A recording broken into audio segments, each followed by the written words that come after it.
to make they know themselves better.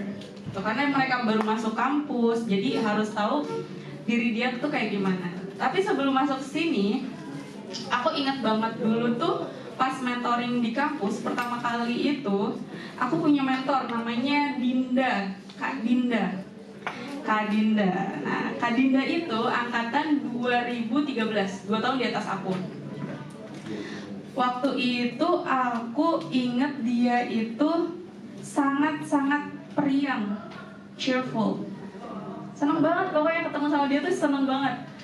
Terus aku ngerasain kayak pertemuan 1, 2, 3 di PKKMB. Terus abis itu lanjut lagi. Dan kayak aku gak pernah bayar dia loh. Tapi dia selalu kayak, ayo deh mentoring gitu. Ayo mentoring. Dan disitu aku ngerasa bahwa mentoring itu manis. Jadi kesan pertama aku terkait mentoring itu tuh manis gitu ya. Mentoring tuh kayak bikin jiwa aku tuh tenang, terus ketemu teman-teman yang asik gitu. Dan akhirnya membawa aku ke pencapaian-pencapaian aku di kampus. Yang pertama itu di LDK ngadain lomba surat untuk mentor.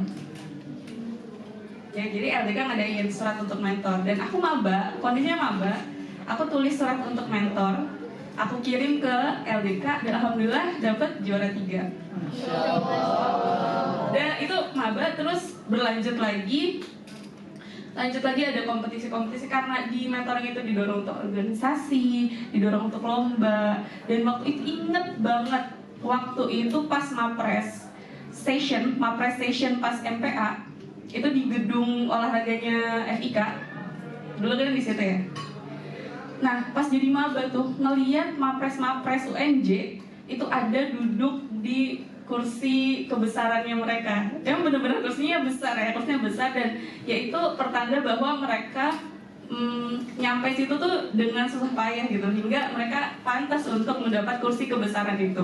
Dan dari situ udah kayak ngerasa bahwa kayaknya seru ya bisa berorganisasi, bisa berprestasi di kampus gitu. Jadi itu awal mula aku, dan ternyata kakak-kakak yang Mapres itu mentoring juga gitu. Karena kan ada anak EV ya, ada kakak EV. Udah mulai dari situ dilanjutin mentoringnya sampai aku sempat ke Malaysia.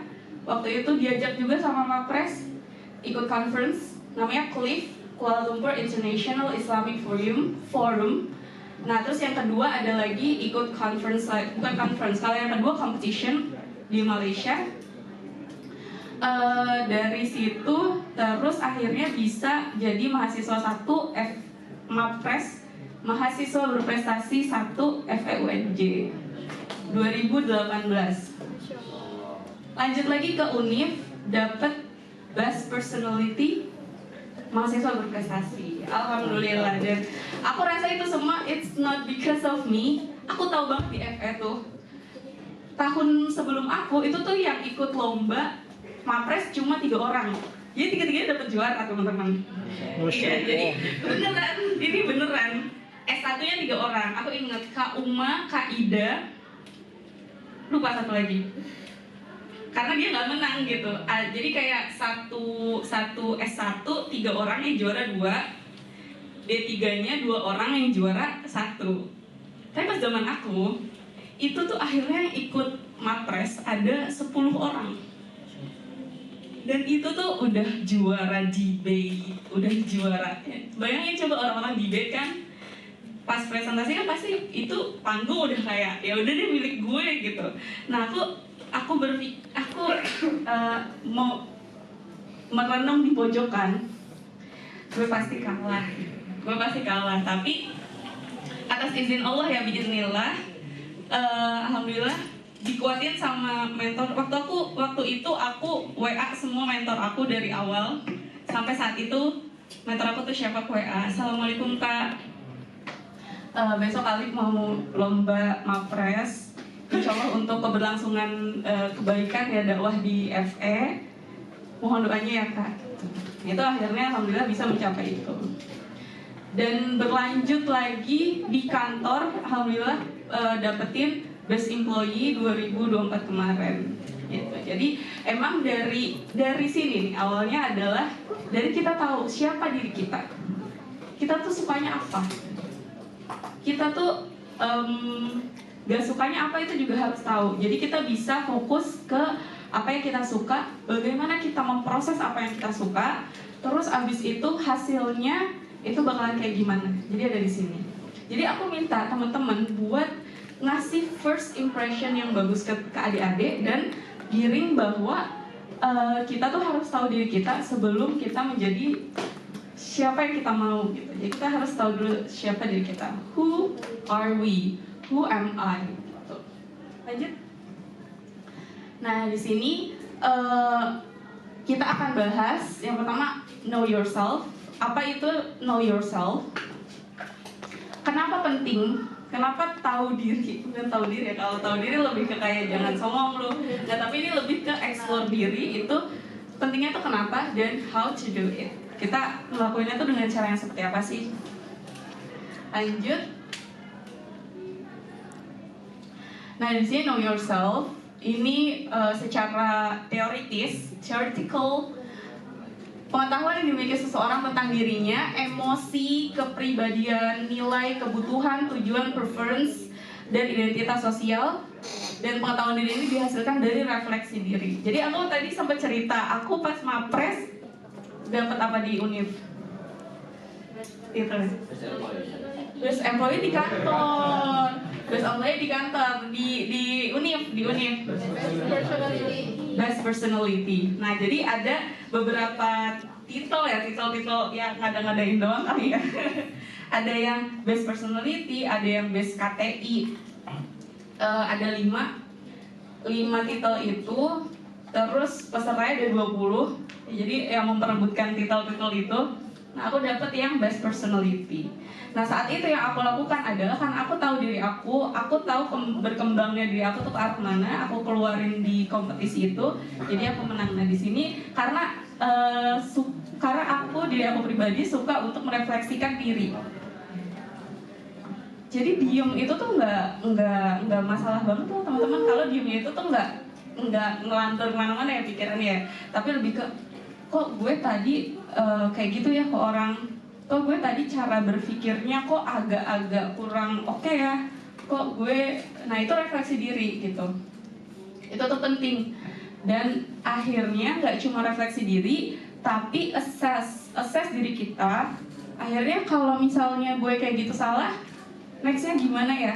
Gitu. Nah jadi harus setelah refleksi terus dievaluasi, refleksi dan dibetulkan. Nah, next. Nah, how far do you aware of yourself? Kita udah sejauh mana nih aware ke diri kita? Minat bakat kita apa? Nanti teman-teman tanya ke adik-adiknya, minat bakatnya itu apa? Dan jangan kaget nanti ketemu adik-adik yang salah jurusan ya, salah jurusan gitu ya. Dengerin aja ceritanya gitu. Minat bakatnya beda, aktivitas organisasi atau prestasi yang lebih diinginkan gitu. Terus potensi diri dan preferensi. Aku nih teman-teman, itu tuh akuntansi banget ya. Dari SMK itu aku udah akuntansi. SMK 48. Tahu gak, Buaran? Tahu. Zamanku tuh 48 masih RSBI. Tahu gak RSBI? Rintisan Sekolah Berstandar Internasional. Waktu itu masuk situ mesti bayar 15 juta, tapi pas banget ada ya politik issue, jadinya aku nggak bayar gitu. Pas banget masih situ nggak bayar. Terus abis itu kedepannya juga nggak bayar. Terus akhirnya udah SMK 48 akuntansi, masuk lagi ke accounting UNJ with a scholarship gitu. Jadi aku dapat scholarship dari Campbell Soup Scholarship dari OC. Itu per tahun aku dapat 1.000 US dollar. Tuh, segituan pada zamannya. Padahal UKT aku 2NJ juga yang mungkin nggak segede teman-teman accounting sekarang ya. Dan itu untuk 4 tahun. Karena apa? Karena aku tahu diri aku. Pas aku mutusin, dulu mama sempat nanya, Bapak, ya kalau di rumah dipanggilnya Via, ya kamu beneran mau masuk SMK? Padahal dulu ya emang SD gitu-gitu udah ranking 1 gitu, yang nggak selalu, cuma ada di akademik yang mungkin cukup dibilang oke. Ditanya, emang mau masuk SMK? Soalnya stereotype SMK pada waktu itu adalah tawuran. Ini STM ya, lebih ke STM. Ini orang tawuran nih. SMK itu kayak dalam tanda kutip buangan lah ya, kayak yang gak masuk SMA, yaudah SMK aja. Tapi waktu itu aku ngasih tahu mama aku nggak suka IPA, aku nggak suka IPS, aku nggak suka menghafal, aku nggak suka IPA. Kayaknya kayak otakku nggak masuk gitu. Ya walaupun IPA aku juga range-nya nilainya oke-oke juga ya, kayak 8, 85, tapi aku rasa kayak aku nggak passion di situ. Terus sukanya apa ya, ngitung gitu, ngitung. Akhirnya aku ketemu accounting. Jadi perlu banget nyampein, ya mungkin beberapa kisah ya. Mungkin kisah aku juga bisa teman-teman sampein nanti ke adik-adik kelasnya gitu. Jadi menuruti hati di jalan yang masih oke gitu ya. Ya itu tuh bisa bawa kita ke kesuksesan. Biarin aku masuk IPA, misalkan katakanlah kedokteran, tapi aku gak suka. Aku gak bakal jadi ini. Termasuk skripsi aku. Teman-teman, aku mau apres, tapi aku sidang proposal tuh 2 kali nggak lulus. 2 kali nggak lulus sidang proposal. Jadi nggak ada tuh mapres-mapresan gitu. Nah, tapi di 2 kali nggak lulus itu mengantarkan aku ke lulus terakhir di semester itu. Tapi karena aku yakin sama polanya itu adalah kita suka, kita mau, itu kita pasti bisa. Jadi aku ambil skripsi yang aku suka dan aku mau gitu. Karena kalau kita nggak mau, udah kalau kita nggak suka, ribet banget ngejalaninnya. Kayak gitu teman-teman. Jadi kita potensi diri kita dan referensi kita, karena aku tahu aku accounting banget, jadi aku ya udah bolak-balik ya di accounting. Sampai sekarang di kantor pun accounting, dan aku jadi dalam tanda kutip bisa hebat di bidang aku. Ya, aku mungkin nggak bisa tuh kayak Kak Bustomi yang operasiin kamera sebagus itu gitu. Tapi mungkin Kak Bustomi juga nggak bisa ngelakuin apa yang aku bisa gitu. Kita pro di bidang masing-masing gitu. Tinggal kita cari, kita tuh pro-nya di mana. Kalau kata suami aku ya, suami aku tuh orang UNJ, kebutuhan khusus, PLB, Iya, pendidikan luar biasa, PKH, pendidikan khusus. Nah, beliau baru bilang kemarin banget, ini semua itu berkebutuhan khusus. Katanya gitu, kata dia di bidangnya dia tuh dipelajari bahwa semua orang itu berkebutuhan khusus. Jadi nggak ada seseorang yang mampu di segala bidang. Jadi kalau kita melihat seseorang tuh ada kurangnya, ya emang orang nggak ada yang seperti itu. Kita semua berkebutuhan khusus gitu. Nah jadi kita harus tahu apa yang disukain sama menti kita.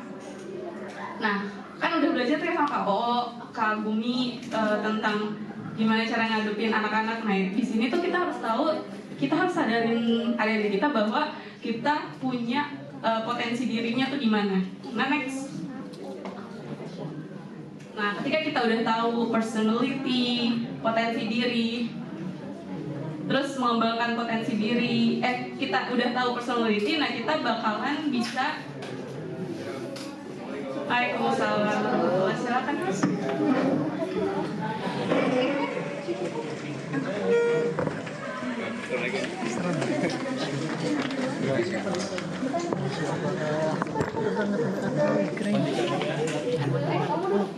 Selamat datang calon mentor idaman mentinya masing-masing. Insyaallah.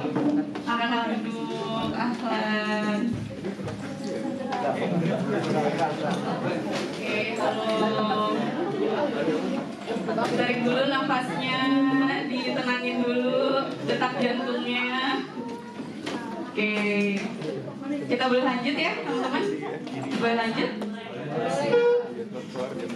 Nah, ketika kita tahu urgensi know yourself, kita kasih tahu ke teman-teman adik-adik kita bahwa you have to know yourself better than before. Harus tahu, mungkin di SMA udah sempat tahu, tapi di kuliah tuh lebih bisa kebuka lagi gitu, karena kuliah itu kan nggak diatur guru ya. Ya dosen tuh nggak pernah mau tahu kita gimana, yang penting ya urus diri sendiri gitu. Jadi dibalikin lagi, nah makanya sebenarnya peran mentor tuh sangat-sangat penting. Karena nggak di asis gitu loh ke mahasiswa tuh. Gitu, lanjut.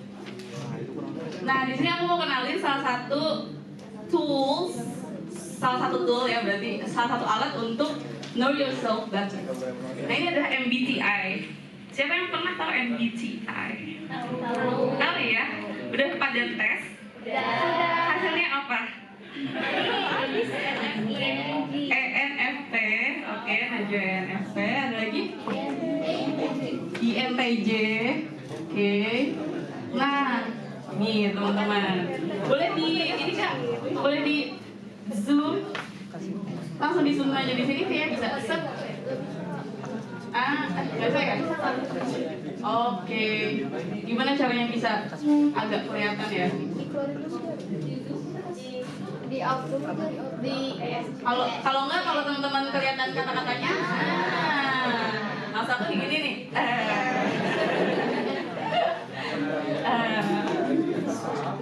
Nah, MBTI ini kepanjangan pokoknya ini nama orang ya. Gitulah pokoknya, aku nggak hafal. Nah, ya itu. Nah, di sini itu mengenalin diri kita dalam yang pertama source of energy. Jadi Kak, di sini itu source of energy adalah di mana sumber energi kita, di tempat yang banyak orang, extrovert, atau di tempat yang nggak ada orang, introvert.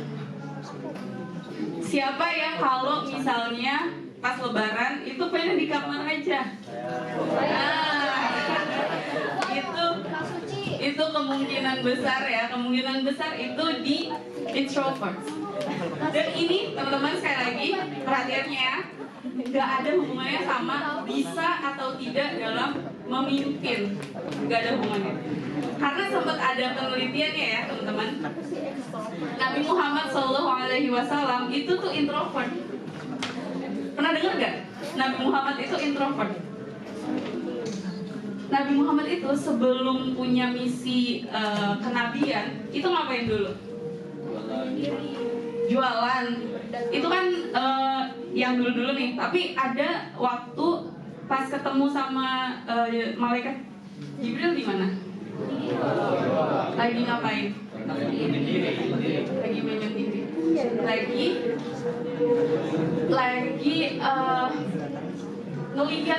ngelihat kampung gue kok nggak mungkin ya Nabi bilang gue astagfirullahaladzim, kampung saya gitu ya di Mekah gitu, itu kok banyak zina ya, kok banyak perampokan ya, kok banyak perang antar suku ya. Nah dia menyendiri. Beda kan kalau orang extrovert, kalau misalkan pusing malah nyarinya teman. Nyarinya teman, tapi kalau misalkan introvert itu tuh nyarinya kesendirian. Jadi source of energy dia tuh naik boost kalau misalkan dia sendiri gitu. Nah ini gak ada hubungannya sama kepemimpinan, lagi-lagi ini gak ada hubungannya sama kepemimpinan. Orang introvert bukan berarti dia gak bisa memimpin, itu salah banget. Nah extrovert, oke, kita bahas sedikit ya. Extrovert are energized by interacting with other people, participating in event, and are known to act quickly. Jadi yang cepat respon tuh di grup tuh ya masih 50-50 sih. Tapi kalau di lingkungan nyata yang cepat respon itu kemungkinan besar extrovert. Gitu. Kalau introvert, udah gue nggak mau diganggu dulu deh gitu, mau naikin level of energy dulu. Nah, introvert are energized by ideas, reflection. Jadi dia tuh penuh jiwanya tuh terasa penuh kalau dia lagi diem, refleksi. Jangan pernah diganggu tuh orang introvert. Nah terus itu dari source of energy. Tapi kalau dari processing of information ada kebagi dua lagi, yang sensors sama intuitive. Nah, sensors are pragmatically realistic who focus on fact. Jadi dia tuh fokusnya ke fakta-fakta. Jadi ketika dia lagi dikasih challenge buat memecahkan sesuatu, yang dia butuhin apa? Yang dia butuhin adalah fakta. Fakta. Dia memproses fakta. Dia nggak bisa kayak abstrak, itu nggak bisa. Dia memproses fakta dan juga their own real world experience. Based on pengalaman gue yang kemarin nih, gitu. Dia tuh selalu kayak nggak bisa meramal masa depan tanpa melihat masa lalunya. Jadi dia tuh experience based on our real experience tuh kayak gini nih. Terus fact-nya tuh gini loh. Ini orang yang kayak gitu biasanya kayak gini gitu. Ini yang sensor. Beda kayak intuitive. Intuitive itu lebih fokus on pattern. Dia melihat pola orang lain tuh gimana sih, terus juga future possibilities, kemungkinan masa depan tuh akan kayak gimana. Jadi dia hal-hal abstrak gitu, mikirnya hal-hal abstrak, and enjoy abstract thinking yang tadi. Nah jadi proses informationnya gitu, tadi dia tuh butuh buat tahu fakta. Kalau dia tuh biasanya nyari-nyari referensi yang polanya tuh kayak gini, pola-pola gitu, abstract thinking. Nah, lanjut ke decision making. Ini adalah pembuatan keputusan. Kalau bagi T itu thinker, when making decision, thinkers are logical. Dia tuh logic banget. Dan highly analytical and evaluate the facts. Jadi dia bakalan, ya karena tadi dia butuhnya itu faktanya yang diolah. Kalau nggak mesti ke sini sih, bisa juga INTP itu bisa jadi. Jadi gimana kita beda-beda kebutuhannya di setiap fase. Terus kalau ini thinker mikir terus nih, nah feeler itu lebih considering people. Kalau gue keputusannya yang gini, orang gimana? Kalau ini nggak ngaruh nih kalau thinker. Kalau thinker, misalnya ada orang duduk di depan dia salah, logically lo salah, pergi. Gitu. Tapi mungkin orang feeler lebih ke kasihan. Ya mungkin kalau misalnya dia nggak terlatih untuk ngambil keputusan, dia akan tetap biarin orang di situ. Tapi kalau dia bisa terlatih, dia akan silahkan geser sedikit ya kak, aku sudah sediakan tempat. Jadi based on people, itu yang filler. Nah terus yang need for structure. Jadi kebutuhan strukturnya dia gimana? Ada yang judgers, like to make plans and list, follow schedule, and highly organized. Jadi buat teman-teman yang suka bikin jadwal, nah kalian tuh kemungkinan besar tuh judger. Jadi nggak bisa, ayo jalan ke mall sekarang juga. Itu nggak bisa, karena gue udah rencanain gue tidur siang ke jam segini gitu. Nah itu orang yang judger. Tapi beda lagi sama perceiver. Nah itu spontaneous, flexible, terus highly adaptable to their outside environment. Jadi lebih suka yang spontan, malah jadi dia seneng gitu. Nah satu orang itu nggak hanya yang di bawah aja gitu, enggak ya. Mungkin bisa ISFP, INTJ itu juga bisa. Kalau kalian apa kira-kira? Kayaknya yang udah pernah tahu cewek ya, yang Ahwan nih, yang Iwannya belum pernah kah atau nggak mau bersuara aja? Udah pernah belum? Udah pernah ya. Kalian apa? Kalau aku INFJ. NFJ sama ya. Oke, lanjut. Baik, lanjut. Oh, kita ini dulu deh. Kita kasih tahu nanti teman-teman bakal kita kasih kuesioner. Jadi anak-anak maba, teman-teman suruh isi di pertemuan 2 atau 3. Kalau nggak cukup waktunya bisa di rumah. Nanti pertemuan selanjutnya teman-teman bahas ini ke adik-adik, ke maba. Gitu. Oke, lanjut.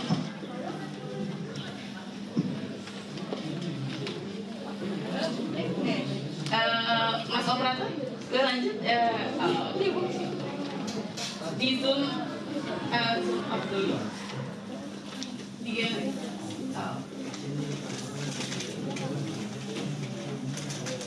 Nah, ini secara teoritis lagi boleh di next aja.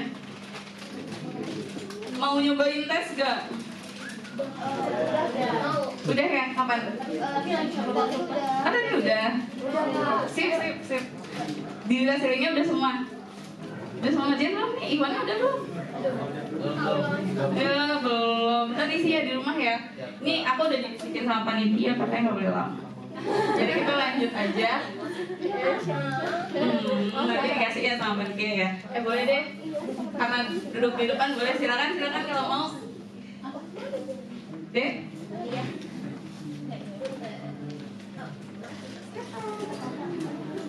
Nah di sini next. Nah get to know the MBTI. Fokus energinya itu ya, ini yang tadi ya. Ringkasan dari yang tadi. Energinya itu extroversion atau introversion. Aku tuh kalau di keramaian itu pengennya tuh di pojok gitu. Pojok. Kayak pusing gitu ngeliat yang rame-rame. Dan itu nggak ngaruh ya ke skill berbicara aku ya. Maksudnya aku nggak gemeter loh di sini gitu. Ini tuh beda. Tapi ini lebih ke source of energy. Nah nyampe sini entah kalian nggak tahu kan aku mau jok di mana. Gitu. Aku ngapain ya di sini, tiduran kah atau butuh healing di depan danau, agak ngeri ya. Gitu. Belum mengelola informasi. Nah ini sensing, intuition, yang tadi yang membuat keputusannya juga thinking atau feeling. Kita lebih mengedepankan humanism or thinking kita, logik kita. Nah kalau di tataran pemerintah bagusnya yang agak feeling ya, karena dia kan memerintah orang ya. Tapi dia juga harus oke di keilmuan terkait tata kota bla bla bla gitu juga harus oke. Karena yang dia tata tuh bukan hanya kotanya, bukan hanya orangnya, tapi kota dan orangnya gitu. Jadi harus ada sense inilah gitu, dan juga gaya hidup. Ini judging atau perceiving. Next. Nah ini sebenarnya tadi kita udah bahas. Kalau fokus pada orang, benda, situasi, itu tuh extrovert. Semangat kalau ketemu orang. Aku punya teman satu kuliah nih, kan dulu aku kuliah di sini juga ya. Itu berisik banget orangnya. Kayak ketemu, hey, tiba-tiba, hey, gitu kayak social butterfly banget gitu. Ke depan, hey, gitu. Semua orang disapa capek gitu. Aku denger, lihat dia tuh capek. Dan kayak selalu senyum ya, selalu senyum. Padahal kita nggak tahu di dalam senyumnya itu ada apa. Dia padahal rumahnya tuh di Bogor. Ya orkai sih. Jadi dia mungkin senyumnya ya karena dia udah stabil ya hidupnya juga. Dan dia ya dari dirinya dia extroverted emang. Lanjut dia itu kalau yang introvert itu dia fokusnya pada ide, informasi, penjelasan, keyakinan. Pokoknya nggak berurusan sama orang deh sukanya. Itu tuh introvert. Refleksi, suka mikir gitu, suka di pojokan, apa yang dipikirin ada aja. Next. Ntar dulu coba di atas nih. Nih kalau orang introvert cenderung analisis dan berpikir sebelum ambil tindakan. Dia mikir dulu ya baru berperilaku. Kalau yang extrovert lebih yaudah pokoknya jadi dulu dah. Ngelakuin dulu. Udah lanjut. Kan kalau misalkan extrovert itu nyapa ya cepet banget ya. Tapi kalau orang introvert tuh mau nyapa, ntar dia nyapa gue apa enggak ya, ntar dia nggak tahu gue malu, terus dia gimana. Tapi ya itu yang beda ya. Allah bikin kita tuh beda-beda itu buat saling mengenal, saling tahu. Bersyukur juga Allah, kebersamaan Allah itu ada. Nah ini sensing sama intuitive. Kalau kita suka yang jelas-jelas itu sensing. Tapi kalau kita suka menghasilkan kemungkinan baru, kayak ini mungkin bakal gini ya, nah itu intuitif. Pernah tahu kan ada orang-orang yang intuisinya tuh kenceng, jadi dia tuh kayak kemungkinan tahu nih ke depan tuh bakalan gimana. Padahal dia tuh bukan mengandalkan jin ya teman-teman, bukan. Tapi dia tuh mempelajari pattern. Dia mempelajari pattern. Biasanya kalau kayak gini, hasilnya bakalan gini. Kemungkinannya dikit untuk berubah. Nah itu orang intuitif, gitu. Nah kalau sensing lebih ke jelas. Gak mungkin kalau gini gitu. Gak mungkin kalau A efeknya B, itu gak mungkin. Nah, tapi kalau orang yang intuitif mungkin aja kalau ada variabel ini gitu. Nah, intuitifnya ke depannya oke. Next. Jadi tentang yang lalu sama yang akan datang ya kalau yang sensing sama intuitive. Kalau yang thinking dan feeling ini lebih ke logically. Kalau yang feeling lebih ke orang ya. Orang banget deh gitu, kayak nggak enakan banget, parah gitu.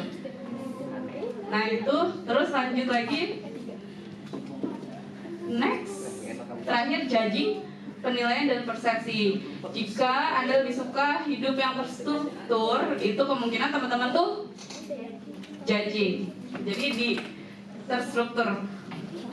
Kalau yang persepsi lebih ke fleksibel. Oke. Nah, di sini kenapa kita mesti tahu? Karena kita nanti akhirnya bisa tahu kita tuh ke arah mana nih. Kalau misalnya yang kalau misalnya kita suka yang teratur, kita tuh nggak bisa berarti ke seni, ya gak sih? Karena seni itu tuh butuh intuisi, butuh pikiran-pikiran abstrak, butuh ya hal-hal feeling gitu-gitu. Nah, lanjut. Selesai itu aja teman-teman. Ya aku sampaikan tentang tentang kepribadian MBTI. Aku juga masih bertanya-tanya sih, kenapa waktu itu aku bisa menang Best Personality di Mapres. Tapi menurut aku karena aku bisa menempatkan diri aku. Jadi aku kan introvert ya. Jadi orang-orang mungkin, jadi kita di asrama, UNJ punya asrama teman-teman, punya rumah. UNJ tuh punya rumah, ada di dekat Sinapati. Nah, Mawapres UNJ dari FIP, FIS ya sekarang ya. Nah itu tuh dirumahkan kayak di PHK ya, di asramakan, gitu pokoknya di boarding sebentar 3 hari di rumahnya UNJ tidak Sinapati. Suruh masak sendiri, belanja sendiri, ngurus sekelompok itu pokoknya sendiri. Nah jadi di situ bisa kelihatan orang tuh kayak gimana. Termasuk diskusi-diskusi. Nah waktu itu kemungkinan besar orang-orang mengira aku tuh diem dan aku nggak bisa apa-apa. Tapi pas lagi berinteraksi, aku mingle juga. Terus juga aku bergaul juga gitu, mingle. Aku juga pas diskusi, aku stand out, cukup menonjol gitu. Cukup menonjol dan juga ya mungkin orang-orang pada surprise. Jadinya akhirnya aku bisa dinobatkan sebagai best personality gitu. Kayak merasa bahwa di saat tenang kita bisa tenang, tapi waktunya untuk up kita bisa show off gitu ke orang-orang yang ada di situ. Nah semoga semangat itu teman-teman tularkan ke adik-adik. Dan ingat bahwa sistem tabur tua ya, kalau misalkan kita memberikan yang terbaik, insya Allah kita bakalan dapet yang terbaik juga. Itu aja teman-teman. Sesi aku ini udah sampai ujung. Karena teman-teman jika ingin bertanya, aku kembalikan ke moderator. Assalamualaikum warahmatullahi wabarakatuh. Waalaikumsalam.